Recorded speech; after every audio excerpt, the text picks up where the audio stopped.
Good afternoon, and welcome to the Sunshine Coast Regional District regular board meeting of Thursday, November 25th. It is 2 p.m., and we'd like to acknowledge that we are within the territory of the Shishouth and Squamish First Nations. We have an amended agenda in front of us today. The amended agenda has an addition to the end. We have added number 16. It is another bylaw that we're looking at doing some readings on today. Does everybody have the amended agenda? Also, the in-camera numbers, I believe, are amended as well. So they've added some additional ones there. All right, so I'd look for a motion. First of all, anything else to be added or deleted to the agenda? Okay, I'd look for a motion to adopt the agenda as amended. Moved? Seconded? All in favor? Thank you. First item on the agenda is item A, Annex A, number 2, regular board meeting minutes of November 4th, 2021. I'd look for a motion to adopt, receive and adopt. Moved, seconded. Any errors or omissions in these that need to be changed? I didn't see anybody jumping up and down. All those in favor? Thank you. And then we get to move on to our delegation. So we have John Henderson and Gaetan Roy from the Sechelt and District Chamber of Commerce. Thank you, gentlemen. And we'll turn it over to you. Thank you very much, Chair Seegers, and good afternoon, everyone. We're here today on behalf of the Sechelt and District Chamber of Commerce. We want to present some things that have been percolating with us for some time. Before we get into specifics, I wanted to, just highlight a little bit about the Chamber. It's important to remember that the Chamber of Commerce, all chambers of commerce, represent the great majority of our communities. It's not just business owners, but it's their employees, it's their families, their friends, and of course, their customers. So when we're speaking today, you're hearing from us in the context of all of those people, which I suggest is in many ways the biggest contributor to and supporter of the community.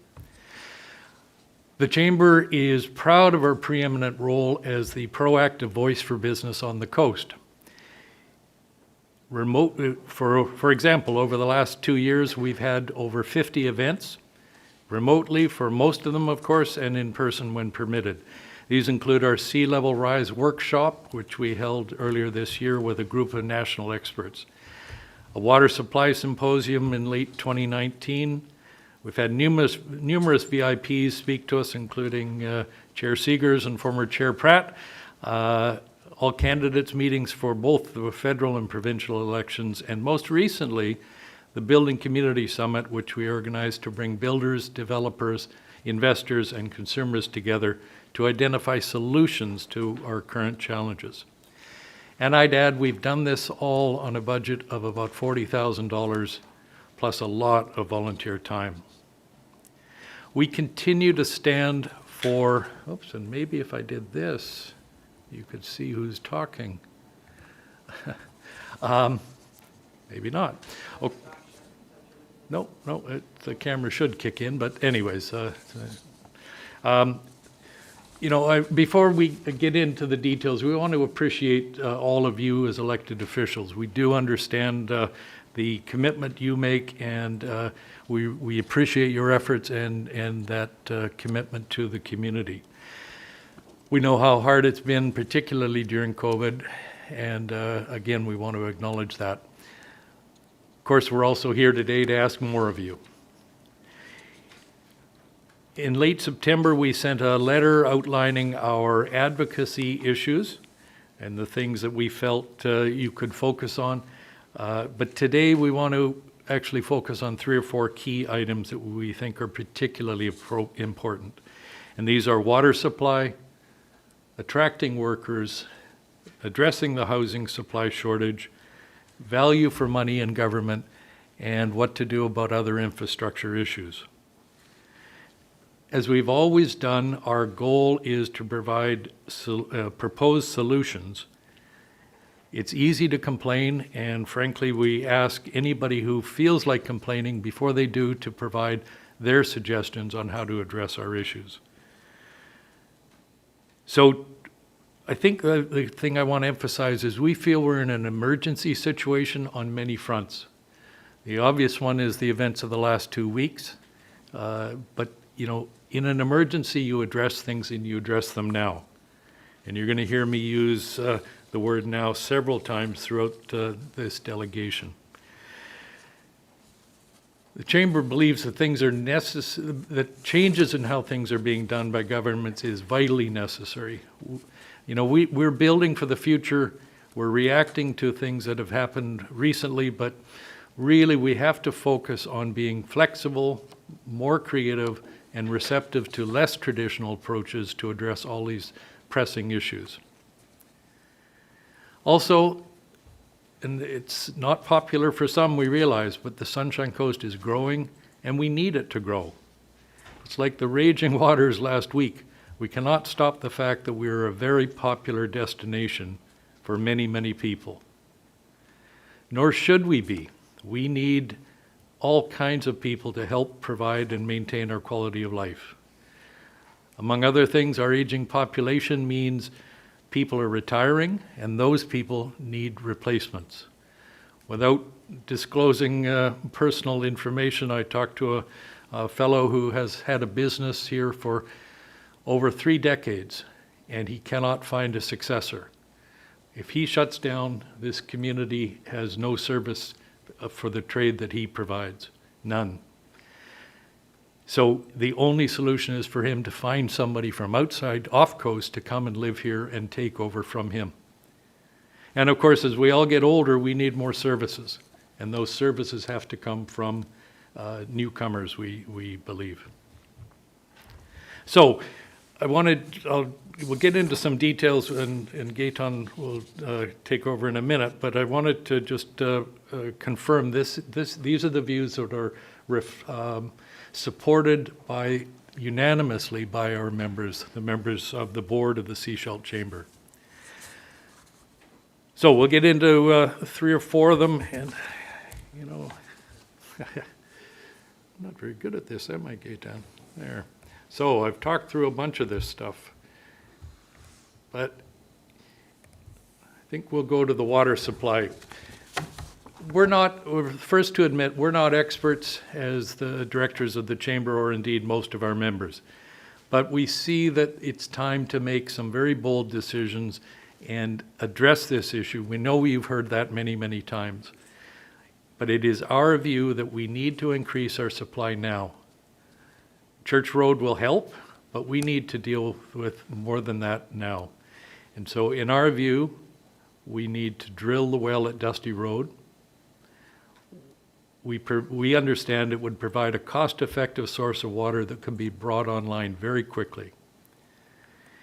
We also understand that and believe that if the Seashell people have concerns about the impact that this well could have on their future operations, their future mining operations, it would be good to hear that directly from them.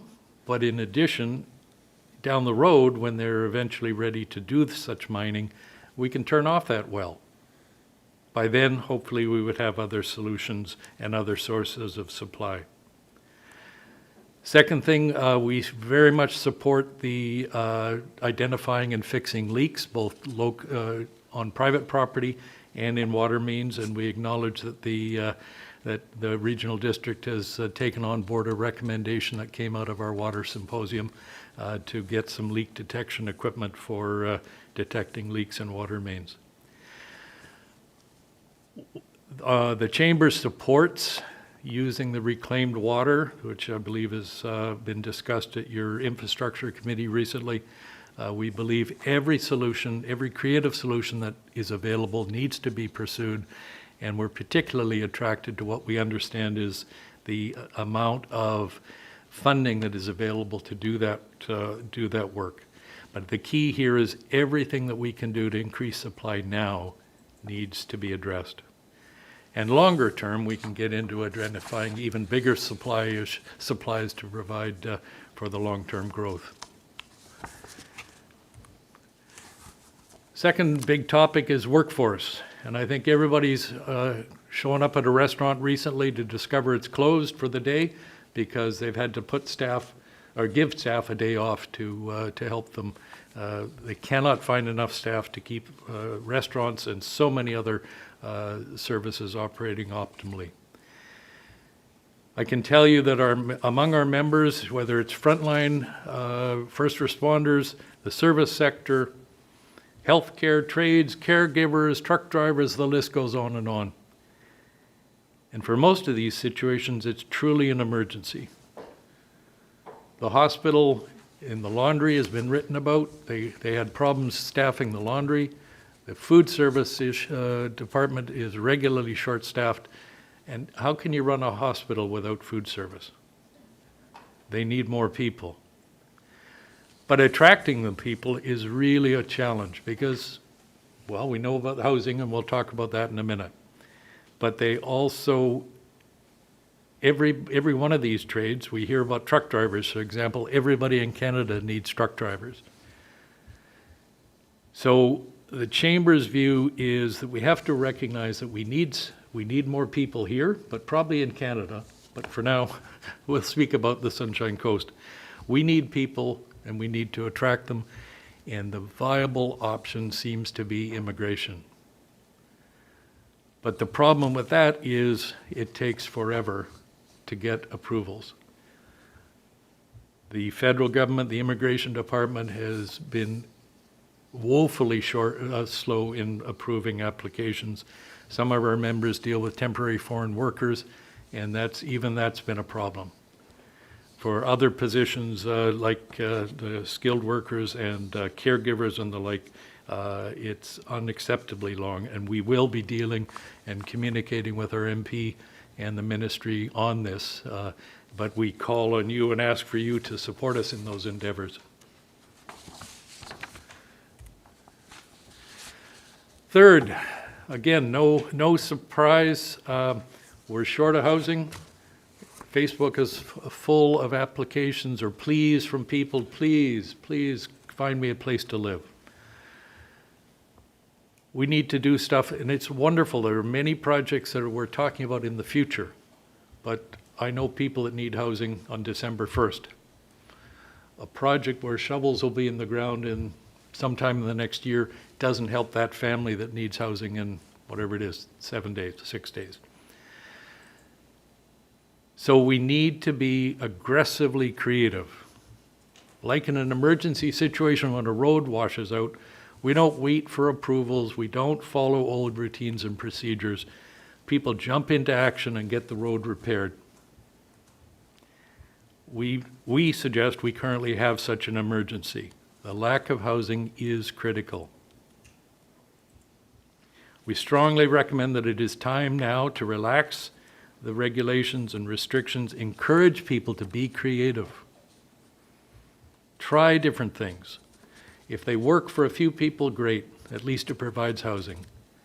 If they don't work, there are mechanisms to provide flexibility for the short term to try new things, and Gaetan will have more to say about that in just a minute. At the same time, we want to emphasize we don't think that imposing restrictions on short-term rentals or off-coast ownership is going to be effective.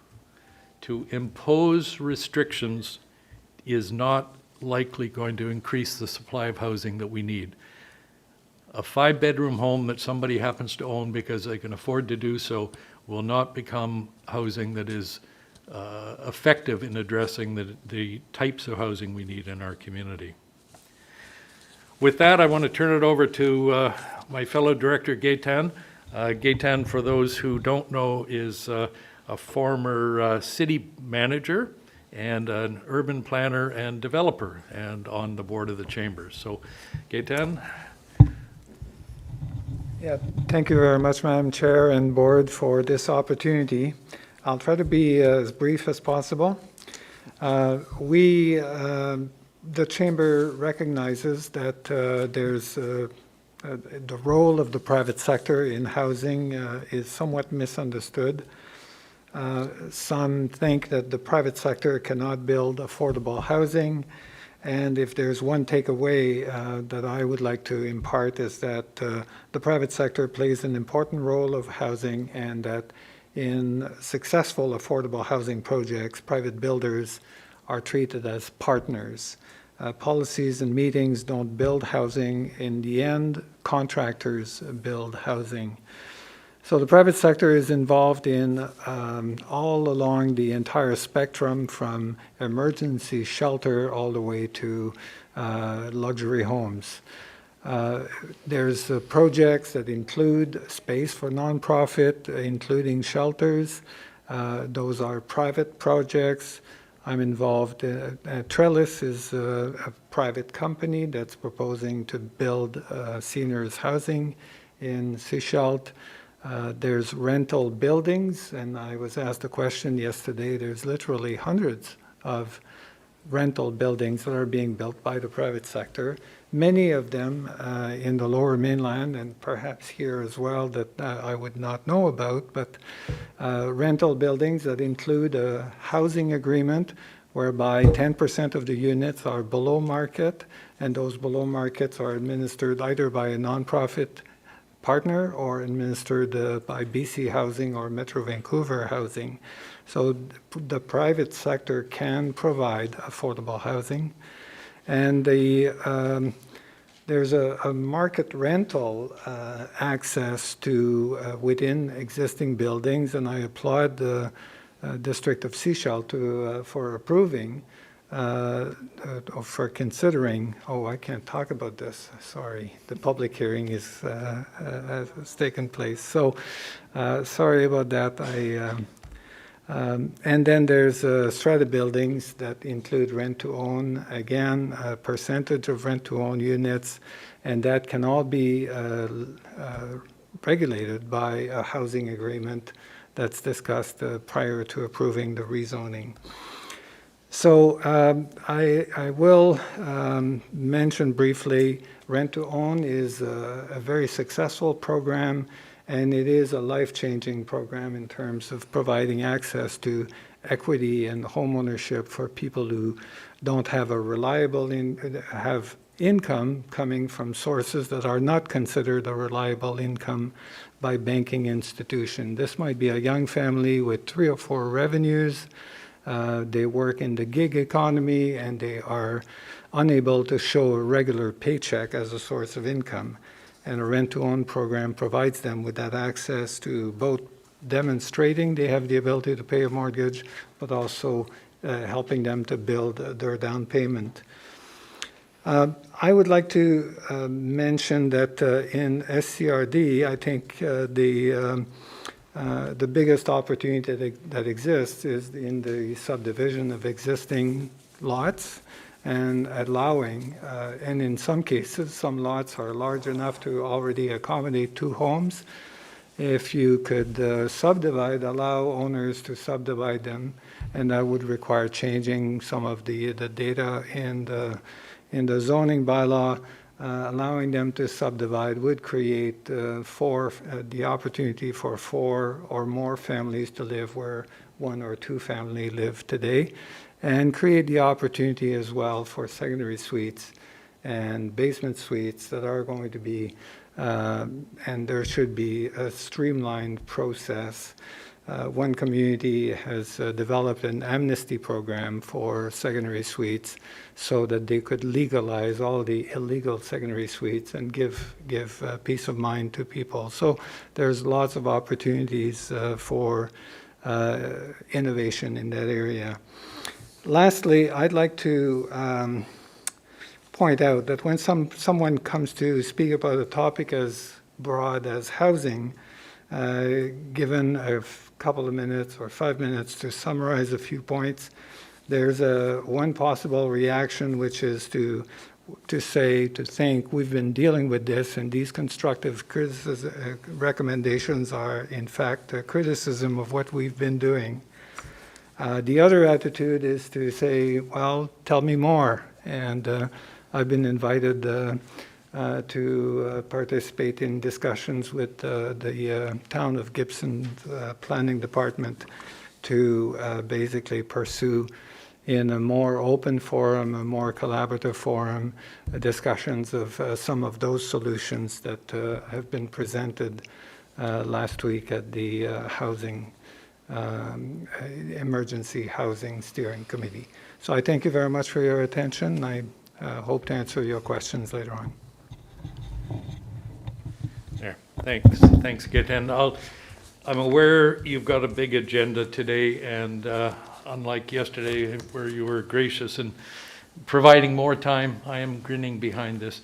Let me just summarize the other things that we wanted to talk about very quickly.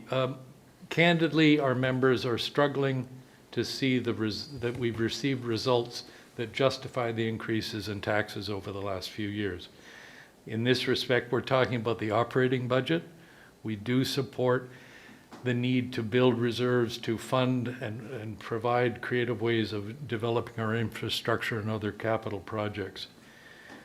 But like businesses and residents, we suggest and encourage you to find ways to do more with less.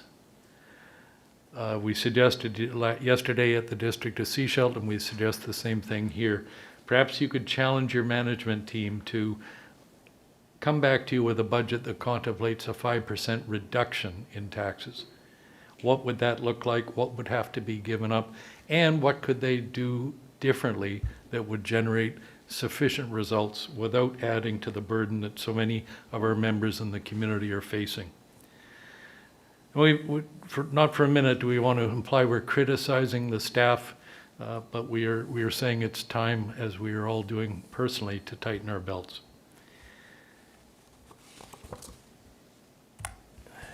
On infrastructure, much of what we would say if we had a lot more time relates to how do we get together and work together to get funding from the other levels of government. This is, it's incumbent on us to deliver better infrastructure. I think everybody agrees with that. But the burden that we have at present is that the feds and the province are inclined to download burdens onto you as local governments, but not to provide the guaranteed funding. So just like was happening now with the damages from the storms, money is not even being discussed. Dikes are being repaired, roads are being fixed, rail lines are being dealt with immediately, and in some cases amazingly quickly. Let's get ahead of that and get the funding in place to do these things before we have to react to the emergencies which cause so many problems as well. On those, certainly we support your efforts in getting funding for all the social programs that are important. We are unequivocal, and we've said this, and we have, I know, thank you for your letter of support on this, that the coast needs a highway. The problems that we've had over the last couple of weeks with the storms, imagine if we had lost Chapman Creek Bridge. Imagine if Gilker, the dip there at the entrance to Cliff Gilker had washed out. The impacts of not having a second road are potentially calamitous. It's also a fact that our traffic volumes in many respects are much higher even than the Inland Island Highway south of the Comox Valley. Yesterday I realized I didn't finish what I was saying. Statistically, our average annual daily traffic volumes are about the same as they are on the Inland Island Highway, which is a 4-lane road from the Comox Valley south. But we have very big spikes because of the ferry surges. So in fact, our road currently, our need right now is much greater than even what they have in Comox Valley. And then the other one and this again relates to funding, but we need 2 ferries on the ferry route. Queen of Surrey is ending, its useful life is coming to an end, and we need not just to replace her, but we need to add a second ferry. Hourly sailings are the way to go. I think on that note, we will thank you just with an encouragement, please, to get on with things, oh, look at that. I've already dealt with what's on that slide. We just want to emphasize that we're here to work with you. The business community wants to step up. We want to be involved in delivering on these, and we will support you in actions with the other orders of government, and we'll be here to help implement, as Gaetan said. Once you decide what you want for the community, it's our members that will build it. On that note, thanks, and I guess Madam Chair will be happy to take questions if you have time. Thank you. Directors.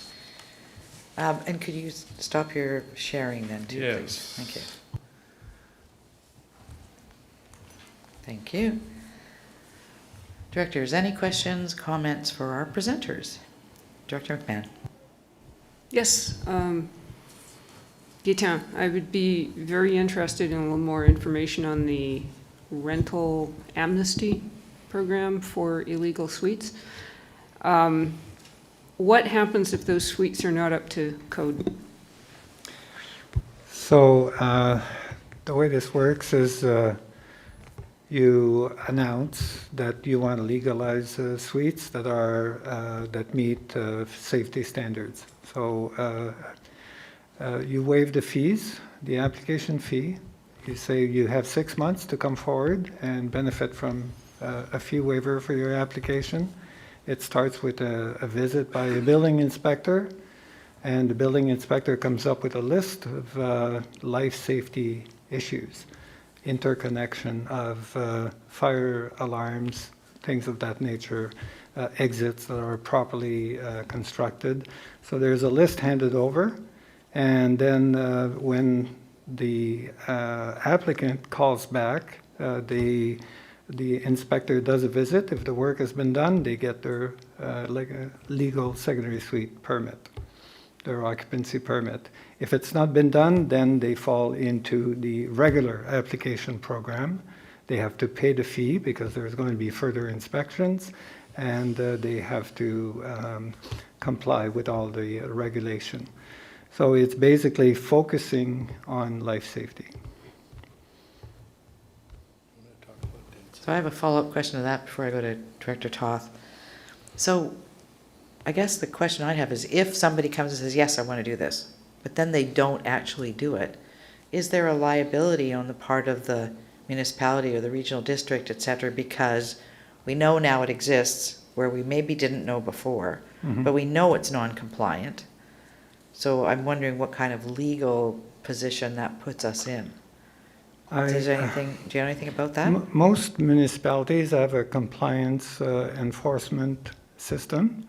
I suspect, I don't know that, but I suspect your bylaws department checks for listings on advertising rentals.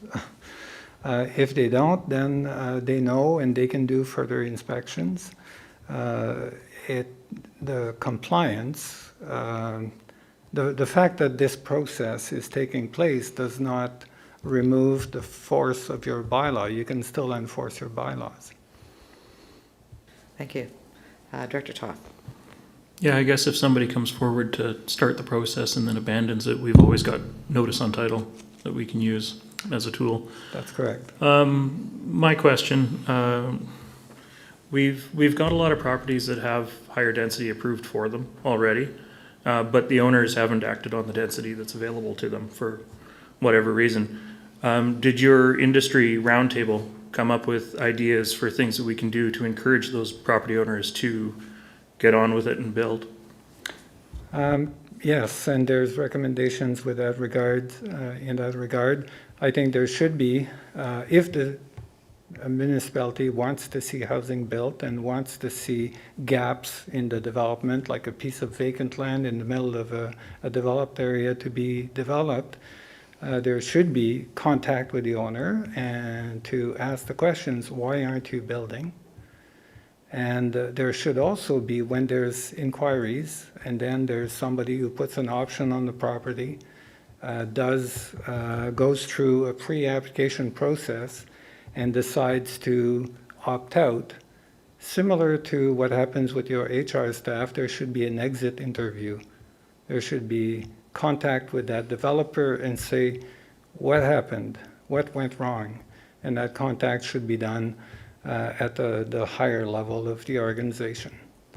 You know, what happened to you? Why aren't you building? You've got this valuable piece of land. You've got all the services in front of your property. We're maintaining the road, the water, the sewer in front of your property, and you're not building? What's wrong? What's wrong with us? Not what's wrong with you. Thank you. Director McMahon. Yeah, I'd be interested if there were any examples from rural areas of trying to come to grips with the rental housing stock, because I would guess in my area that about 90% of it is not registered. To be registered, you register for a second street address. And I can tell you how many properties have second street addresses. And even on my block, you know, there's 3 suites that I know of that don't have second addresses. So we don't actually have any idea how many rental properties there are out there. And I don't think that anybody would step forward to volunteer themselves for an amnesty program if they didn't know what it might cost them. Mm-hmm. I don't want to, you have a heavy agenda. As I said earlier, I think when somebody comes and drops an idea in a couple of minutes, a young idea is easy to kill. So if I had an opportunity to engage with your staff, that'd be great. And maybe, I want to also observe that that's talking about properties that exist and making them conforming, which is laudable, if we can find ways to do that. But we need a lot more housing than those 3 units on your block. So really our primary thing is, let's figure out different ways. Is it increased density? Is it smaller units? Lock-off apartments, lock-off suites, more communal living or shared types of accommodation?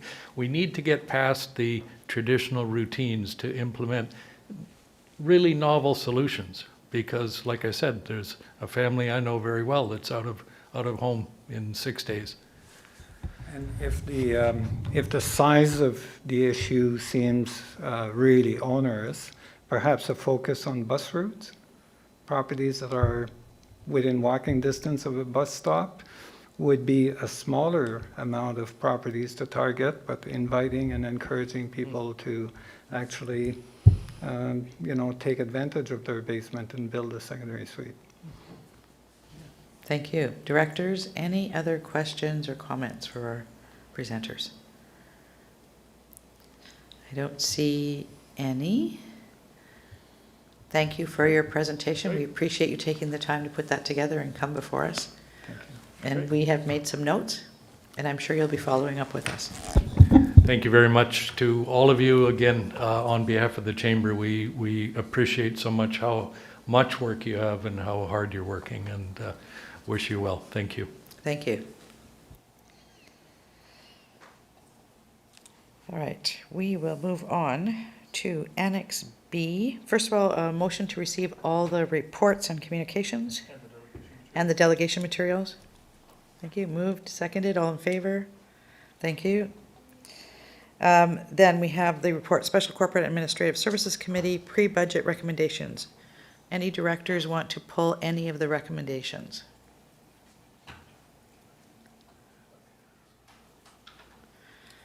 All right, seeing none, I'd look for a motion to receive and adopt all the recommendations in Annex B.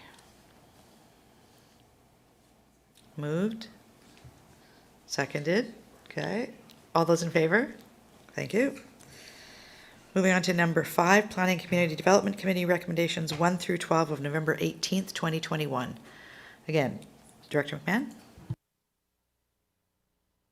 Yeah, I just had a follow-up question. Page 15, recommendation 11 was about DL 1313. Staff is bringing forward a report, and I just wanted to check to see if that report would be coming to PCD in December. Thank you. And staff? Sorry, should we repeat the question? I know you were doing something else. Can you repeat the question, please, Director McMahon? Sorry, it was the, where am I? Page 15, recommendation 11 about DL 1313. Staff is going to prepare a report. I just wanted an ETA, which if you don't have it right now, we can always email later. But I'd really like to see that report in December, if possible. GM Hall? Thank you for the question, noting that this item is a recommendation from a committee right now and not a board directive. Staff have begun to do work on it, but our December reports are, that agenda is full, so I think we're into January for this. Thank you. So we have a motion on the floor, moving the recommendations, receiving and adopting the recommendations of the Planning Community Development Committee of November 18th. Seeing no further questions, all those in favor? Thank you. Moving on to item 6, Annex D. Director Toth. I'd like to pull recommendation 3 to vote on separately. Thank you. Any others? Directors. Director Pratt. Thank you. I'll be pulling recommendation number 6 and 7, please. Thank you. Any other recommendations that you'd like to pull? As I'm scanning back and forth. Yeah, check the screens, check the computer. All right, so I'd look for a motion to receive and adopt, sorry, we've already received all of these. Adopt recommendations 1 and 2, 4 and 5, and 8 through 18. Moved. Is there a seconder? Seconded. All those in favor? Thank you. So then, to recommendation number 3, Director Toth. Thank you, Chair.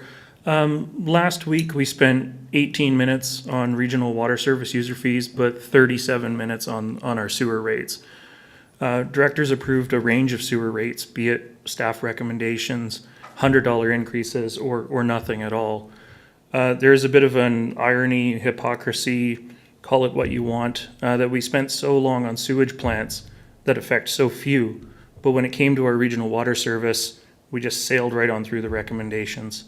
I'm going to be voting against all the budget items relating to the water rate increases for 2022.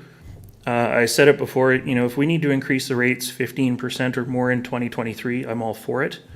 At that point, we're going to have water meters installed so we can start on our leak detection. We'll have Church Road online. We will have increased our water supply with new and found water sources, but we're not there yet. I think that staff have to live within their means for the moment with the rather generous increases that we've already granted in the last couple of years.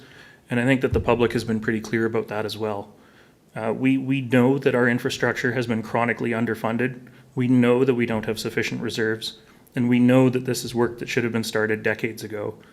We've got a lot of catch up to do, but we can't just endlessly increase taxes on our community with nothing new to actually show for it. And that gets really tiresome, and yeah, I'll be voting against the increases through the budget process. Thank you. Anybody else like to speak to recommendation number 3? Director McMahon. Yeah, I was going to talk, but what he said. Thank you. Anyone else? Any other directors? All right, so we have a recommendation. Now, we've pulled this from the meeting, so this would then, at this point, be voting all directors except for Area A, correct? No, because it's regional water? And Gibson's? No, except Gibson's. Except Gibson's. You're in regional water too? Egmont, that's correct. That's right. Okay, good. All right, I'm glad I asked. Yes. All right, so would someone like to move the recommendation number 3? Moved. Director Hiltz, is there a seconder? Seconded, all right. So all those in favor? Okay, 1, 2, 3, 4. Those opposed? 2 opposed, and would you like that recorded? Okay. Secretary, recording secretary, you've got that? Yes, thank you. Thank you. All right, we'll move to recommendation number 6 on page 18. And Director Pratt, did you want to do 6 and 7 together or just 6 and 7 separately? Separately or separately? Yeah, whichever. What are those? I am okay doing 6 and 7 together. I will. I think I made my feelings pretty clear last week. I feel I'm fundamentally opposed to any increases for either operations or to capital due to the fact that we did not do the consultation that we promised the community. And for that alone, I need to stand behind my integrity and my conscience on this, and I will be opposing all rate increases for all wastewater treatment plants Thank for you. 2022. Thank you very much. Is there a director who would like to move recommendations 6 and 7? Moved, seconded. All right. Would anybody like to speak to this? Director Lee and then Director McMahon. Yes, I'd just like a little clarification. Director Pratt is proposing to vote against all rate increases for all areas. Is that correct? So in recommendation 6 and 7, all of the areas are in one motion. Yes. So she's voting against both 6 and 7. That is correct. Okay, thank in their you. entirety. Yeah, thank you. Director McMahon? Yes, I can't speak to Area B. I can only speak to the facilities in my area, and I feel that I have been, regularly in touch with residents, and that the situation with those two particular plants is clear enough that I'm comfortable moving forward. But I do appreciate that we do need to do more of a consultation on the long-term plans for all of these facilities. Thank you. Thank you.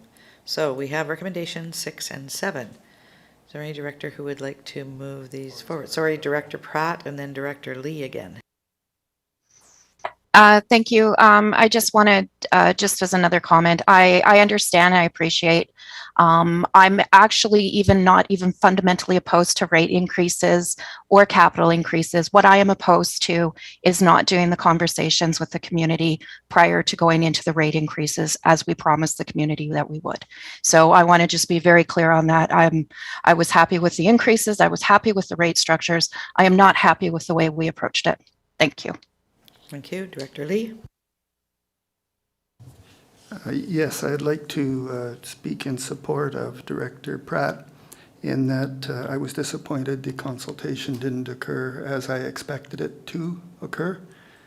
And in protest, I went with 1 year only on the user fees. But I was comfortable that we needed the increase on the user fees based on history. But on the frontage fees, I only agreed to an increase for 2 that had already had an asset review done on them and opposed any increase on the others. And I felt that I could do that prudently because capital is a long way away for those plants. So hopefully we can do some more work on it.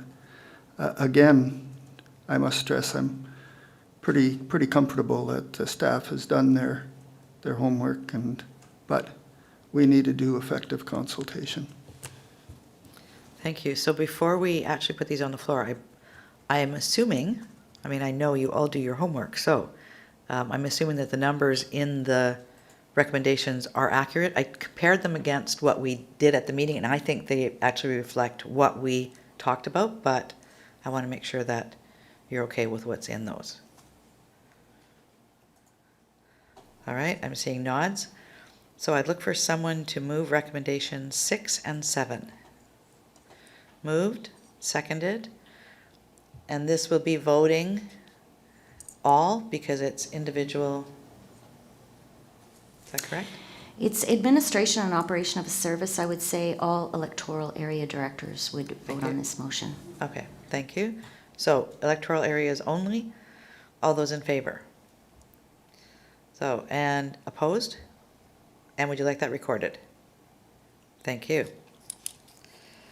So that's number 6. We'll move on to number 7. Number 7 is the 2022 chair appointments. And we'll turn to our corporate officer. Thank you, Chair. Every year following the board election, the newly elected chair appoints the chairs and the vice chairs for the standing committees. So this report is brought forward for receipt and affirmation of the board. Thank you. I just have one question. So once this is passed, does it take effect immediately? When does it take effect? Yes, as soon as the resolution is passed, it will take effect, and we will assign the chairs to their respective committees. Thank you. Any questions, comments? So this was put together in consultation with the directors. So thank you for taking on a role. If it's a new role, thank you for continuing on in a role. Nobody got volunteered. Nobody got volunteered. No, nobody got volunteered. So thank you for stepping up. And I look forward to working with you in all of these committees over the next year. So I'd look for a motion to affirm the appointments. Moved? Seconded? All those in favor? Thank you. Moving on to item F, number 8, pages 24 and 25. This is placement of notice on title for the chief building official. And over to staff. Thank you, Chair. From time to time, staff bring forward recommendations under Section 57 of the Community Charter for placement of notice on title where we're aware of a contravention of a bylaw or a provincial statute. And in this case, staff are recommending placement of notice on title for one property listed on page 25 of the agenda. And we have our chief building official, Mr. Alan Whittleton, here with us if there are questions. Thank you. Thank you. Directors, any questions?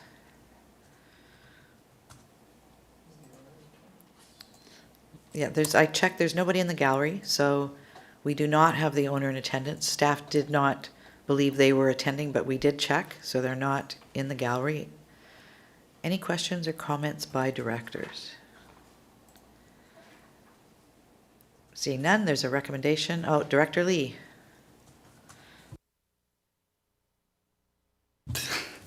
I'd like to make a motion to accept the recommendations as listed on page 24. Thank you. Is there a seconder? Seconded. All those in favor? Thank you very much. Moving on to item number 9. Annex G. This is our Office of the CAO monthly report. Over to our CAO. Thank you. Thank you very much, Chair. Hopefully the report as worded is fairly straightforward. I did want to provide a couple of updates associated with it. One on under the Emergency Operations Center operations under water, there were a number of boil water advisories that were listed there. I just wanted to, we've got the word out in a number of channels, but I just wanted to take the opportunity to say here as well that all of those boil water advisories are now lifted in all of those areas. The other thing I wanted to highlight for the board, just to make you aware, is that staff is going to be working on a report coming for board consideration on the December 9th board meeting that's going to have hopefully a fairly comprehensive list of costs that will be incurred as part of both the response effort and the recovery effort. Some of the costs that will be incurred under the response effort will be reimbursable through emergency management, up to 100% of the costs for the ones that are deemed eligible. And for identified work that has to occur under what would be part of the recovery effort, some of those costs were determined eligible by Emergency Management BC will be able to be refunded at 50%.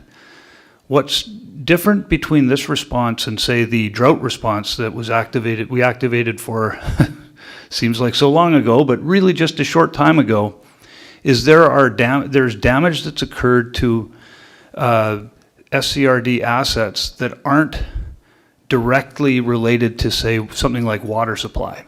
So when we were contemplating the Edwards Lake siphon, for example, we realized that it might not be all reimbursable through either response or recovery, but it had a direct impact on whether or not water might come out of taps if people turn them on. And there's going to be a lot of costs that are in that vein in this response and recovery effort as well. But there's also going to be some other areas where the board is going to have to make some decisions that really become almost service level decisions. And a good example is we're going to have a whole bunch of trails that have had damage. And the damage might be extensive in terms of total cost of repair.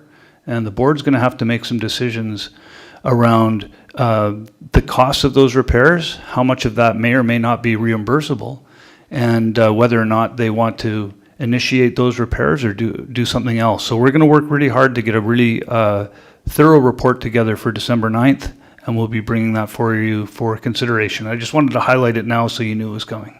Thank you. Thank you. Directors, any questions of our CAO? Director McMahon.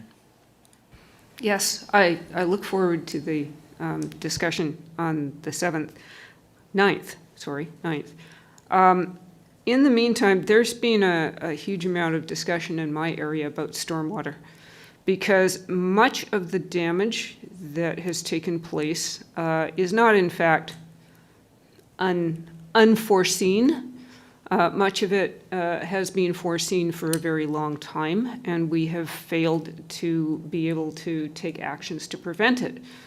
The SCRD did a lot of work in conjunction with MODI back in 2006 to 2009, culminating in the 2009 Delcan Stormwater Management Plan, which, as far as I know, has never been actioned. And so I guess my question is, what can we do going forward? And maybe that is a question that you can look at for the December report. But we're having washouts. They're getting worse. Many of them are caused by human activities. They are preventable, or they could be mitigated, and nothing's happening, and people are very upset, and as they well ought to be. Another thing that's come to my attention a lot, we have a number of areas where erosion is taking place quite severely. Chester Creek Ravine is one. There's certainly one large active slide that would be roughly, well, I won't try and describe where it is, but it's been getting bigger by the week, pretty much. And there's another area where the bluff it's basically under Gower Point Road, has collapsed again. There are a number of areas along the foreshore between Secret Beach and Chester House that have active slides, and many of them are connected with drainage associated with roads. And as far as I know, nobody tracks these things. Nobody's keeping an eye on it. I'm not sure in many cases if private property owners are aware that the bluff underneath their property is being compromised. So again, the question is, where do we go with this?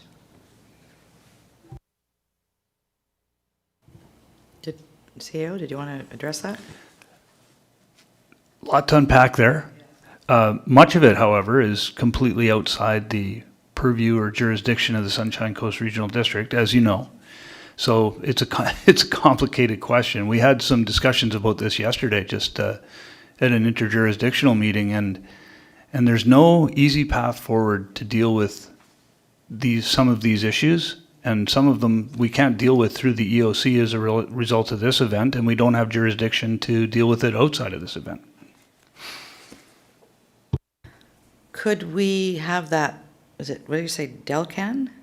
Delcan Stormwater Plan made available to all the directors? It's on the website. It's on the website? Okay. Well, I'll look for it then. Perfect. That might be a conversation that we could then bring up at our MODI meeting. That's a place to start. All right. So we can add that to the agenda. Director Pratt? I was actually just going to say that I spoke with Joey Trasker, I think, yesterday, and that's one of the things that actually came up was the stormwater management, and he said we could definitely flag it because the approving officer is it's Tasker is scheduled to be at our next MODI meeting, so it's a great opportunity. Thank you. All right. I had a question about an item on page 27 in your report. It said BC Parks have advised the SCRD of the following, and it said Porpoise Bay Park, some trails are closed to the public.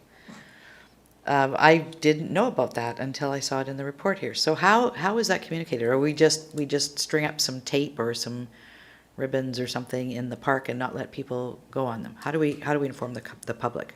Or is that our job to inform the public? Why don't I turn that one over to GM Gagnon? Thank you for the question, Tim. It's not our park, so it's, again, not our jurisdiction. So what we have done is it has been included in EOC updates from a public communication perspective, but it is not our role to go and physically do anything on a provincial site. Thank you. I'll just comment. I think I've read each of the EOCs that have come out. I haven't seen it on any of the EOC communications.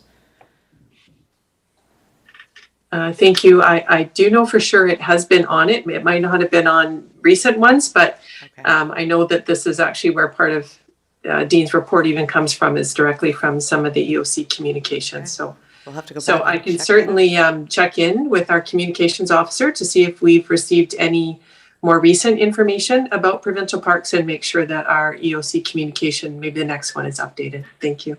I'll go back and read them better. GM Rosenboom. Nothing added, nothing further to add to what DM Gagnon already indicated. Thank you. Thank you. Directors, any other questions or comments? Director Toth. Thank you. And maybe this can be handled internally, but if we're talking about Porpoise Bay Park, do the District of Seashelt staff know about it?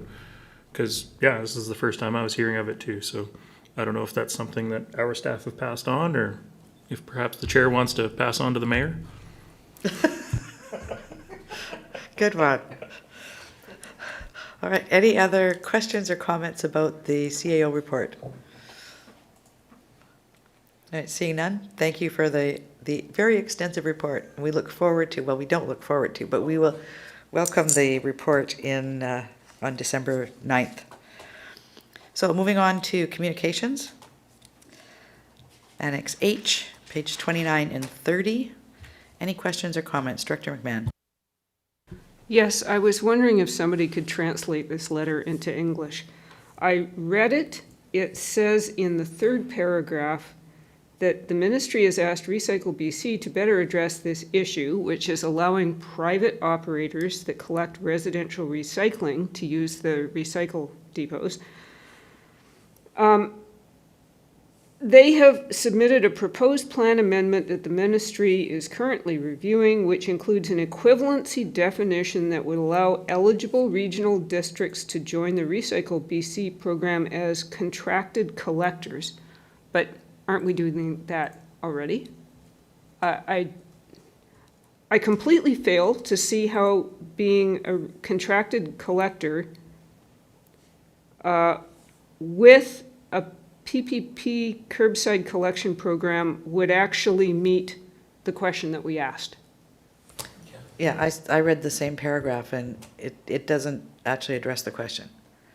We were looking at could there be private companies who collect and deliver it to PPP facilities? And they said they're looking at how they can get more regional districts to join the Recycle BC program. So do we want to respond to that? Director McMahon? Yes, I think we should write back and say, excuse me, you didn't answer our question.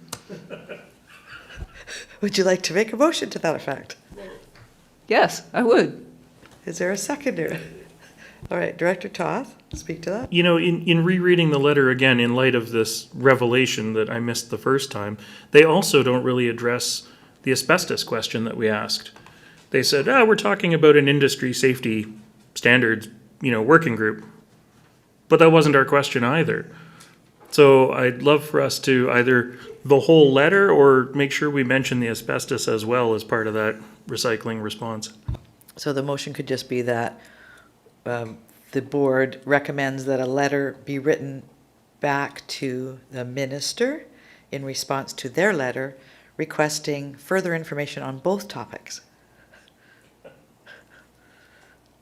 Director Pratt.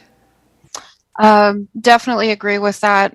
Seeking further clarification on their, I'm the word that just popped into my head was inaptitude, but that wasn't the word I wanted. About the unclear nature of their letter. We can wordsmith it, but essentially it's really, it's worse than a usual UBCM letter. So. All right, so Director McMahon, you're making that recommendation, and Director Toth is seconding that. Seeing no further comments or questions, all those in favor? Thank you. Moving on to number 11.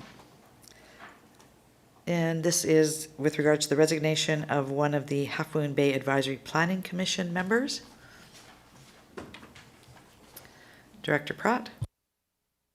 I will move the recommendations and that the resignation be received. And do I also, I'll look to the corporate officer, do we also need to make a second part to the motion that a letter of gratitude be sent? Or is that just part of practice? I can never remember when we do this. Thank you for the question. That is part of our regular practice that we will send that letter. Great. I will make that motion, please. Thank you. Is there a seconder for the recommendation? Seconded. All those in favor? Thank you. Moving on to item number 12. So this is one that I requested be added to the agenda. Iced tea membership is open to mayors and chairs in the region. And given that I'm actually holding both positions now, I approached ICE-T to see if we could appoint another member to the ICE-T board to represent the rural constituency basically on the Sunshine Coast. It does require that we send a letter and the board has to vote on it. There is a precedence. We actually have a vice chair of another regional district sitting on ICE-T right now. So the wording as presented in the recommendation is what was suggested that we include in the letter. So I would actually move that recommendation, and it's seconded. Any questions or comments on this? Seeing none, all those in favor? Thank you very much. I look forward to having you join me over there. So we'll move on to bylaws. First one is Annex I, pages 31, 32. This is Sunshine Coast Regional District Bylaw number 310-192, a bylaw to amend the Sunshine Coast Regional District zoning bylaw number 310-1987. This is for second reading as amended. Voting is electoral area directors, 1 vote each. I look for someone to move amended second reading. Moved. There's seconder. It's all right. I'm looking for seconder. Okay. So again, electoral area directors, 1 vote each. All those in favor? Thank you. Moving on to number 14. This is Annex J, Sunshine Coast Regional District Bylaw number 641.13. It's a bylaw to amend the Roberts Creek Official Community Plan Bylaw number 641/2012. And this is here for first reading, voting electoral area directors, 1 vote each. I look for someone to move first reading. Moved, seconded, all those in favor? Thank you. Moving on to number 15, Annex K, pages 34 through 36. This is Sunshine Coast Regional District Bylaw number 717.2, a bylaw to amend Sunshine Coast Regional District Board Procedures Bylaw number 717/2018. And did you want to speak to this before we do the voting, Corporate Officer? Thank you, Chair. This is to implement the board recommendations that were made with respect to electronic meetings. So once this bylaw is adopted, the board and standing committees of the board will have full flexibility to carry out electronic meetings, and we will no longer have requirements to have a certain number of directors in the room. Should we need to meet 100% electronically, that'll be possible as well. There will always be a place for the public to physically attend, and a regional district officer will be present. Thank you. So this also does not require then the chair and vice chair to be in the room either? That's correct. Thank you. The only requirement for being in the room is actually a regional district officer.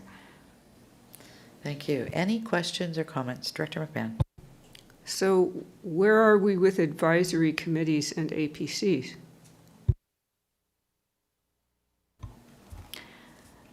We are still following the legal advice that we've received to date is that we have not been authorized to go forward with electronic meetings for any local government commissions and advisory bodies that are subject to the open meeting rule.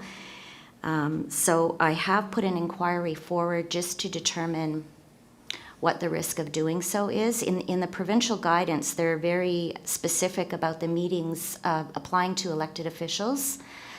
However, the provincial guidance also says that the expectation is that we will align our meeting rules, barring any other legislated rules. And so when I did inquire with the province, they did suggest that we get further legal on it, and I have not had a response back yet as of today. Thank you. Director McMahon.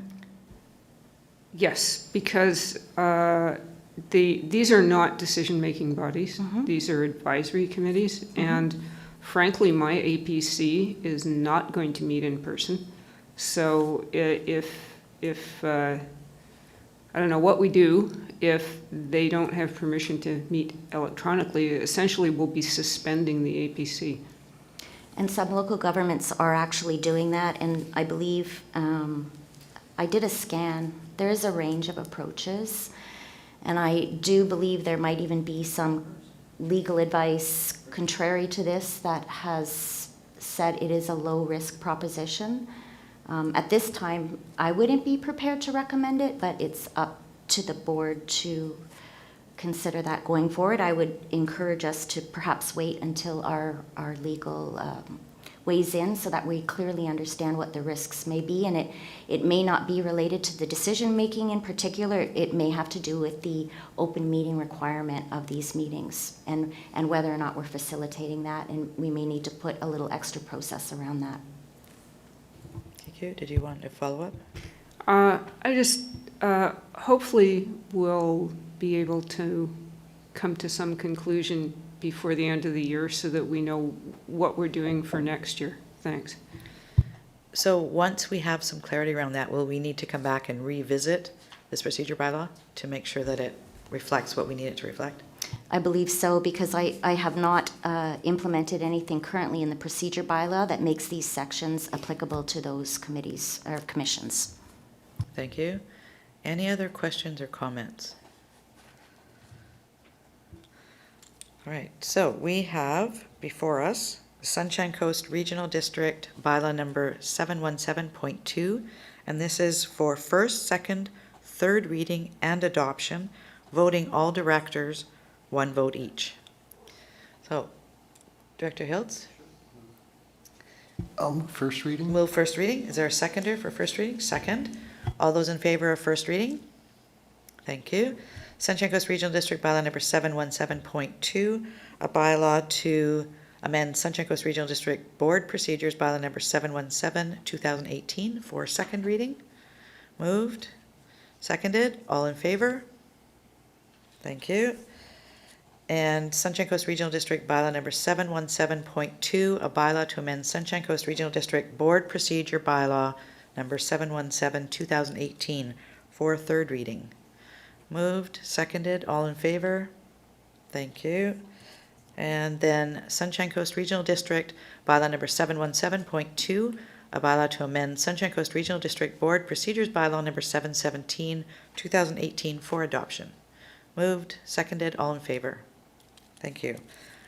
Thank you, Corporate Officer, and we look forward to further information coming forward. And we have one more bylaw, and I have to find where I put it. Oh, I've got it underneath my page here. This was the amendment that was added today. This is Sunshine Coast Regional District Bylaw number 633.1, and our CAO is going to speak to this. Thank you. Yes, thank you, Chair. It is not our preferred practice to bring bylaw amendments in as a late item with this little notice, so I'd like to apologize for that to start, and I'd like to just give a little bit of background as to why this is before you today. Our 2011 exempt employment bylaw specifically states that exempt management employees are not entitled to overtime pay, and exempt employees who are not exempt management employees must not work overtime hours without written authorization from their manager. And in 2011, that made a lot of sense. We have 84 hours of compensatory leave that are available to staff that are exempt to recognize all of the work that they do over and above their salary positions. Also, in this bylaw further along, there is a provision by which, through the chair and CAO approval, there is special leave that can be applied or can be added in certain circumstances to recognize work over and above what would be considered regular duties, but none of that contemplated work within the Emergency Operations Center. And what we found is in February 2020, we amended our salary administration for exempt staff policy to which we provided to Emergency Management BC, which remedied the fact that union or bargaining unit employees and exempt employees who are working within an EOC would equally be entitled to reimbursement for the time worked over and above their regular time. However, the bylaw did not get changed, and the bylaw trumps the policy. So having found the fact that we had to change the bylaw, we had a couple of choices. We could make this one change to the bylaw, or, as we went through it, there was probably about 29 changes it'd be nice to make since it's a 10-year-old bylaw. So we thought, well, chances of more EOC activations through the fall and winter are pretty low. Why don't we bring it forward as one big bylaw amendment? And lo and behold, 2.5 EOC activations later, we have people putting in tons of additional hours in the evenings and on weekends that right now our bylaw does not have a provision for them to be reimbursed through Emergency Management BC. So what's before you is replacing in entirety Section 8.5 of the Exempt Employment Bylaw. Section 8.5A is exactly as previously worded. Section 8.5B, exactly as previously worded. And except for the addition of the last paragraph that basically says, notwithstanding A and B, if it's an EOC activation, exempt employees would be treated the same as bargaining unit. The reason it's before you is we're burning through a lot of additional hours. This EOC activation is going to go for a lot longer, and if this was to be read and adopted today, it would allow us to make the change in time for the next pay period that starts Monday. Thank you. Thank you. Directors, any questions or comments? Director Toth. Thank you, Chair. Thank you for that introduction, CAO. I just wanted to flag something for clarification. In Section C, it says, notwithstanding the provisions of 8.5A, but in your introduction, you said A and B. So I just wanted to make sure that which it applied. Thank you. You are correct. I misspoke. It's only 8.5A. And the other thing, I don't know if I mentioned it or not, the other reason it's before you now is we cannot do anything retroactively, only moving forward. There's no way that we can bring this forward later and make it retroactive. Thank you. Any other questions or comments from directors? All right, so this is before us for first, second, third reading and adoption. So this is Sunshine Coast Regional District Bylaw number 633.1, a bylaw to amend Sunshine Coast Regional District Exempt Employment Bylaw number 633, 2011. I'd look for someone to move first reading. Moved, seconded. All those in favor? Thank you. And then Sunshine Coast Regional District Bylaw number 633.1, a bylaw to amend Sunshine Coast Regional District Exempt Employment Bylaw number 633, 2011 for second reading. Moved, seconded, all in favor? Thank you. Sunshine Coast Regional District Bylaw number 633.1, a bylaw to amend Sunshine Coast Regional District Exempt Employment Bylaw number 633, 2011 for third reading. Moved and seconded, all in favor? Thank you. And for adoption. Sunshine Coast Regional District Bylaw number 633.1, a bylaw to amend Sunshine Coast Regional District Exempt Employment Bylaw number 633, 2011. Moved adoption, second adoption, all those in favor? Thank you. We recognize the work you're putting in, and we want to ensure that you know that we value that. So thank you. Now we're into director's reports. Sorry. Just hang on a second first. Director Pratt? I noticed this just on a couple of the readings, Chair, that you said 633 2011, Yes? not the actual 633.1 2021. Oh, I was reading from the top of the page. Yeah, Right. okay. Yeah, because that's what it says there. I Okay. just want to make sure that's not Thank going to you. be an issue with the corporate officer. Corporate officer? I think it's fine. We understand the intention. Thank you. Perfect, thank you. Thank you, Director Pratt. Sorry, Chair Pratt, call you Director. It's, Yeah, it's let's taken turn some back time time, a few yes. weeks, why not? Okay, so director's reports. Who'd like to go first, and then we'll just go around the table here. Director Toth. Thank you. I say not a whole lot to report, but I'm madly typing here through the beginning of the meeting. I took part in both of the budget presentation sessions for the SCRD. The first one as an attendee, and then the one on Tuesday. Very low turnout from the public. It would be interesting to discuss and digest that and try and find out, come up with better ways to make the presentations and the budget information more approachable for the public. I noticed that the surveys that we did receive back had a lot of misconceptions and misinformed ideas in there. I also attended a Seashelt Community Area Forum on Tuesday night, and yeah, a lot of concerns from the neighborhood associations about infrastructure, stormwater management, things like that. We had a public hearing last night for a new project in West Seashelt, and I think the last thing I've got to update for is that we're going to be moving forward with our new curbside program for garbage, recycling, and organics the week of December the 6th. Some residents, myself included, have been pushing for opt-out options and whatnot, but we're not in a position to do that. Its contract was signed late 2017, early 2018, somewhere in there, with very little maneuvering room. So that is coming forward, and that is a change, and hopefully we'll be further reducing the waste that we send to the landfill. All right, Director Hiltz, are you ready? All right. Thanks, Chair. November 11th, Remembrance Day, I was over on Gambier Island for the ceremony there, which is, if you ever have a chance to go to Gambier Island, it's a very unique ceremony. It has a procession down Schwannaby Way down to the Annevets Park, which is an SCRD park. Good attendance, actually. And everyone was masked essentially outside as well. So it was, and cookies were provided opposed to the usual sandwiches which they usually have in the Annevets room. So they were, I think people were pleased to have it. It's one of these significant events on Gambier. Then the Holland Lands Committee, which is the Town of Gibson's select committee, and they met. We were yesterday to bring. It was a hybrid meeting with Modus, the urban designers, and they presented 3 conceptual ideas which are there to essentially generate ideas and pose questions, and the questions are going to be forwarded to some of the tenants which the GDPL will be receiving through their facilities committee, I believe, in the next week, and then the responses to those questions are going to go to the next Holland Lands Committee, which is scheduled for December the 8th to try to get that done. There was the West House Sound Community Association's 30th AGM. It was held indoors at the Eric Cardinal Hall. It was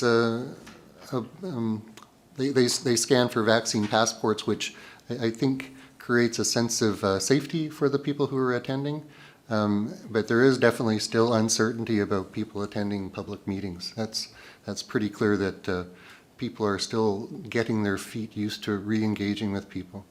So we'll leave it there. Thank you.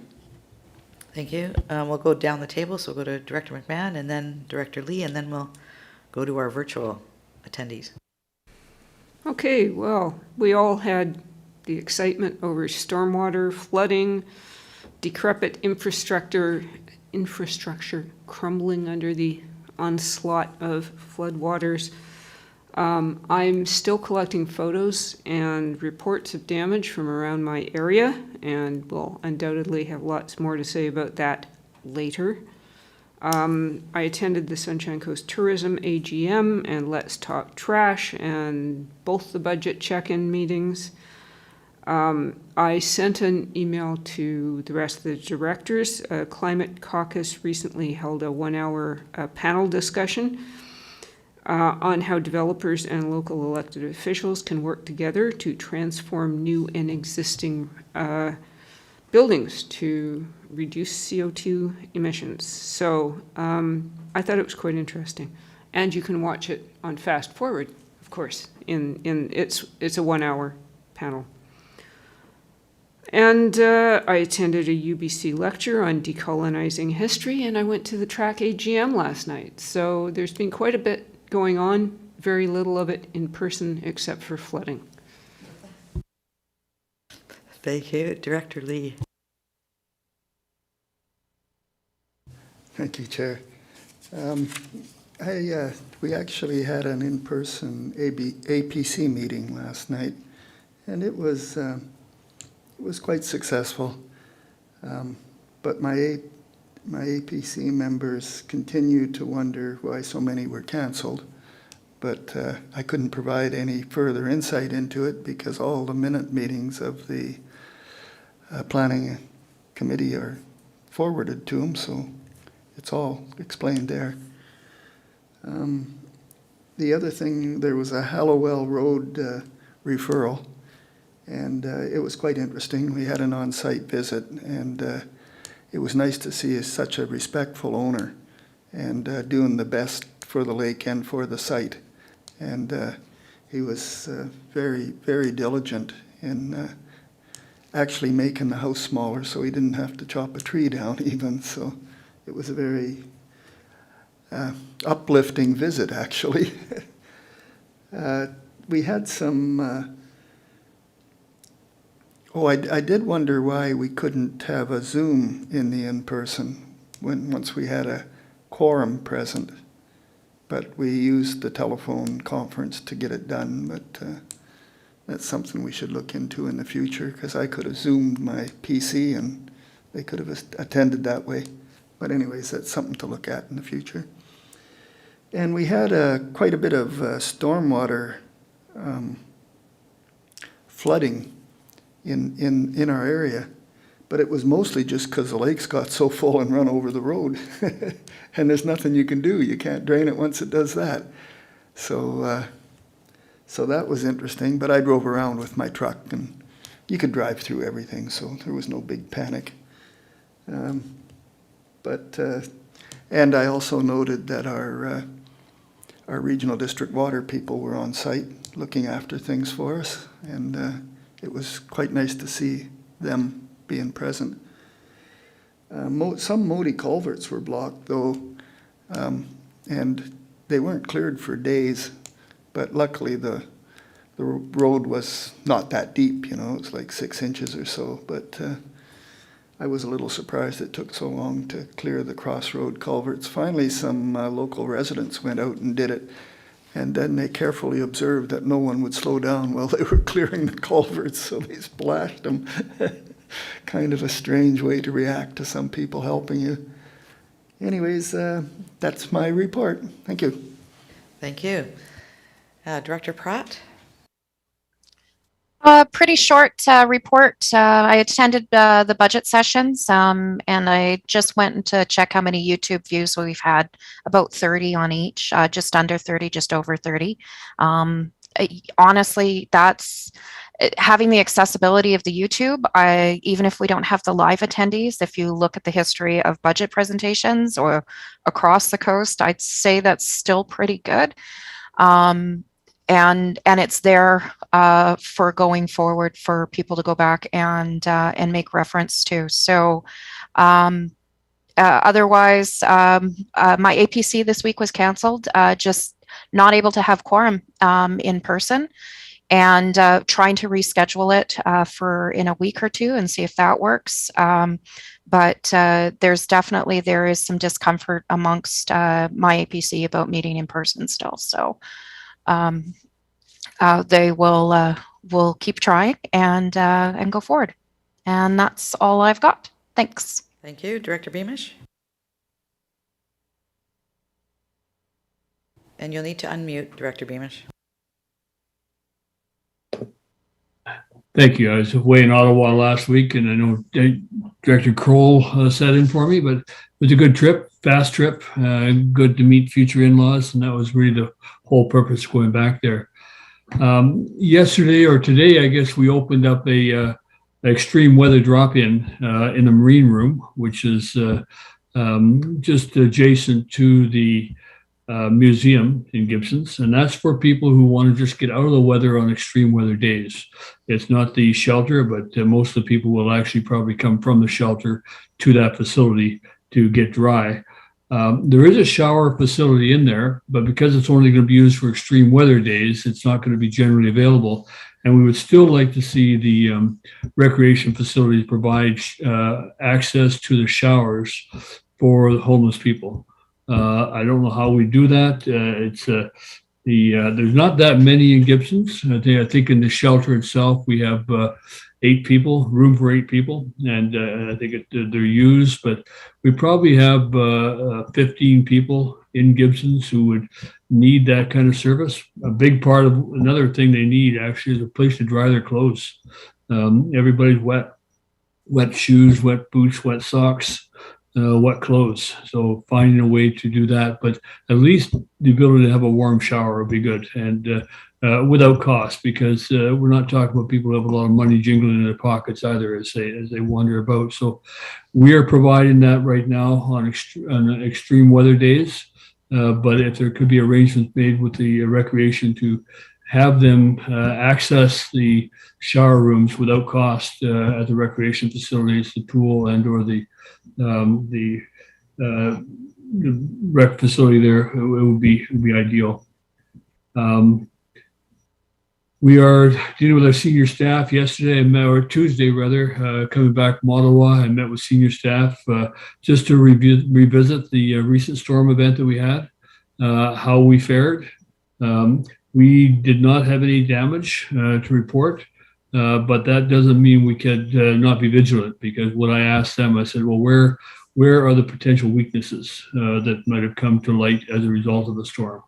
And they identified a couple that they want to focus on now going forward. So that's it's important that being proactive, both in the stormwater management, the ditches, the culverts, the bar screens have to be cleared in anticipation of a storm. So we did that successfully, and we did not have any damage in the town. Director McMahon was at that meeting. We discussed some of the neighboring issues, looking at the opportunity to do a study, perhaps a tripartite study, a shared financially, the SCRD, the Ministry of Transportation in the town, taking a look at stormwater management, particularly on our western border. That seems to be where the primary issues are coming through. So Public Art Committee meeting tonight at the Art Gallery, if anybody wants to drop down at 7 o'clock. And I get my third COVID shot this afternoon at 4:45. So I'm looking forward to that. So thank you. Thank you. I'm going to talk about the showers. I believe, I'm not going to name the organization, but I believe there's an organization that would be willing to work with us and actually pay for access so that, homeless people could have a chit or something that would be covered off. So perhaps I'll connect with, GM Gagnon and see what we can put together for that. And that would be available then in Sechelt and in Gibsons. So what did I do? Lots of things, but I'm just going to mention a few of these. I attended the Canadian Chamber of Commerce Executive Summit Series. They did a session on Canadian cannabis.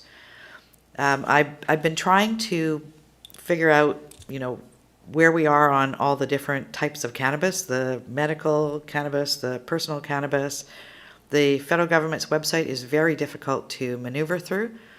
So I finally reached out to UBCM because I've been asked to speak on cannabis at the West Sechelt Community Association AGM. So I need to get some more information. So they provided some to me, but they also agreed that the federal website is really bad. So one of the things I did find out is that currently it is the Cannabis Act, not the Medical Cannabis Act, but the Cannabis Act that is under review. And review actually started in October. It will be going on for a number of months yet. And then, so if we can figure out the different pieces, maybe we can take part in that. So I will see what I can put together. Remembrance Day, I know that the local Legion in Sechelt suggested that people stay home. They didn't, but they didn't come out in the numbers that they have in past years. So it was about half, and they kept their distance from each other. It was a very nice celebration. It's always really poignant when they, play the trumpet, and yeah, it's kind of cool. PICS. I am on the board of the Partners in Change Society. Partners in Change Society was formed to move forward the idea of bringing together some of our local nonprofits like SCREDO, the Sunshine Coast Regional Economic Development Organization, Sunshine Coast Resource Center, Community Futures, and a few others, to develop an innovation hub, an innovation lab kind of thing. The proposal that we're working on is to lease the main floor of the House of Clans building and then sublease to other nonprofits in the community, again, to create that synergy. So working right now on the business case for that, we need to ensure that it's going to be financially viable before we actually sign a lease. And we have a very short deadline. I think it's going to be sometime end of December, early January, sometime in that time frame, where it's a very short time frame, but we want to get something, either we're going ahead or we're not. So a lot of that work's happening right now. We did receive a grant to be able to do the preliminary work. I've attended now the second of 4 Davis Bay, Wilson Creek, Summer Park Community Association afternoon teas. And I don't drink tea, I don't drink coffee, but these were funded through COVID Restart funds from the District of Sechelt. It was the brainchild of Councillor McLean. And what they were looking at doing is having some of the seniors in the community who haven't been out of their houses since the start of COVID to actually come out and start interacting again. And the responses from the attendees has just been amazing. They walk in and the tables, they're card tables, but they all have tablecloths on them, right? So the tablecloth with the extra one on top, they have little cups and saucers, they get to choose the tea that they'd like, and then they get a little tray of goodies that they get to eat, one of those stands of goodies. Some people the people who came to the first one are coming back to others and bringing other friends with them. So it's been, and they play, like the music from, Dean Sinatra, and whatever, playing in the background. It's a lot of fun. They have 3 sittings. I'm going to attend the next one as well. I'm not going to make the last one, but it's a lot of fun, and I want to thank Councillor McLean for putting forward the idea, and for the Davis Bay Wilson Creek Summer Park Community Association to taking him up on it. And we'll maybe see, invite it's not just for Sechelt, it's for the whole Sunshine Coast. So if you have a senior somewhere in your community who you'd like to come out to it, it's free to attend. There's no charge. There are 3 sittings. So about an hour and a half of your time coming and going. Love to see you there. The Early Childhood Education Program. A few things happening in there. So this is one of the topics that we brought up with the provincial government during UBCM. And the provincial government, it's the Skills Training Division that has reached out to Capilano University and to the District of Sechelt and the town of Gibsons and the regional district actually to have a conversation about what our needs are and what some of the grants are available to allow for training of staff for facilities. Because one of the things that we know is there's a dire need for childcare spaces on the Sunshine Coast. I don't know if it's impacting the regional district. I know it's impacting the district of Sechelt. We have staff who we've hired recently from off-coast who've had difficulty finding daycare. Previously we've had staff who couldn't come back to work once COVID started, loosening up because they didn't have daycare. So we're looking at, we've applied for, District of Sechelt has applied for a childcare spaces fund grant, which would, if we receive it, would build a daycare in the District of Sechelt, turnkey. It puts all of the furnishings and everything in it as well. But the need we have is for trained staff. So we're looking at, working with Capella University, how do we actually make this go forward? So this was the first meeting. We have another meeting next week, I believe it's next week, with just Capella University to see how they think they can take advantage of some of the programs that the province has come forward with. So we're looking to see if that can happen. I recently, in my private life, I'm a mortgage broker, some of you know that. So I went to renew one of my memberships and we got to talking and the lady recognized that I actually had another job. And so she reached out and I actually got interviewed the other day for, the Canadian Mortgage Brokers Association magazine. It'll be coming out in the spring. They wanted to know about the other stuff I do besides mortgage brokering, so I gave them a lot. Community Action Team, I'm on that group. They have been notified that they have received funding for next year. So they still need to do up their budget, but they did apply for the $100,000. And so we're putting that budget together right now just to finalize that piece. This will be the 5th year in a row, and we're actually gathering. There's a lot of other organizations starting to join together in moving these initiatives forward. So, sorry, a frog in my throat. So it's really good. ICE-T, I'm on the recruitment committee for the new CEO. Lynn Robert, who's been there a number of years, is retiring. She'll be complete by mid-year next year. So we're going to have a long overlap. So Monday of next week, I fly to Courtney, and we're going to be doing in-person interviews with some applicants. And then the final one is the District of Sechelt budget. We are going into our first round of budget next week, Tuesday and Wednesday.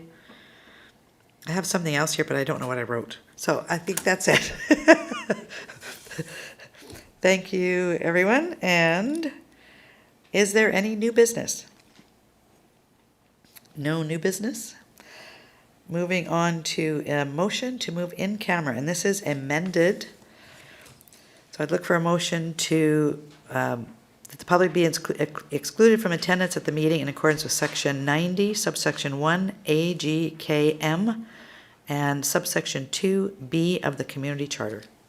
Would someone like to make that recommendation? Moved, seconded. All those in favor? Thank you.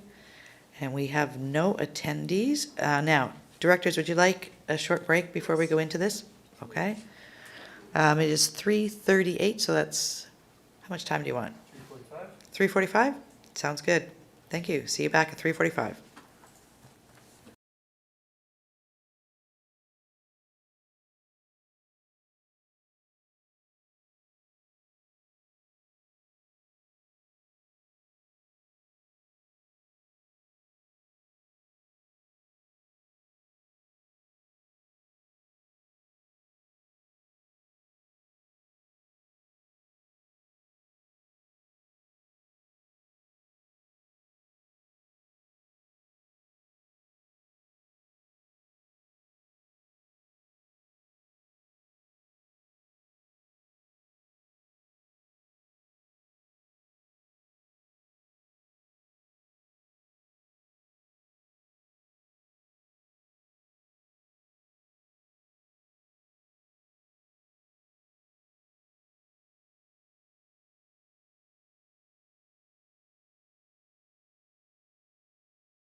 Thank you. We are back at the board meeting of November 25th, the Sunshine Coast Regional District, and we'd look for a motion to adjourn. Moved, seconded, all in favor? Thank you. Thank you all.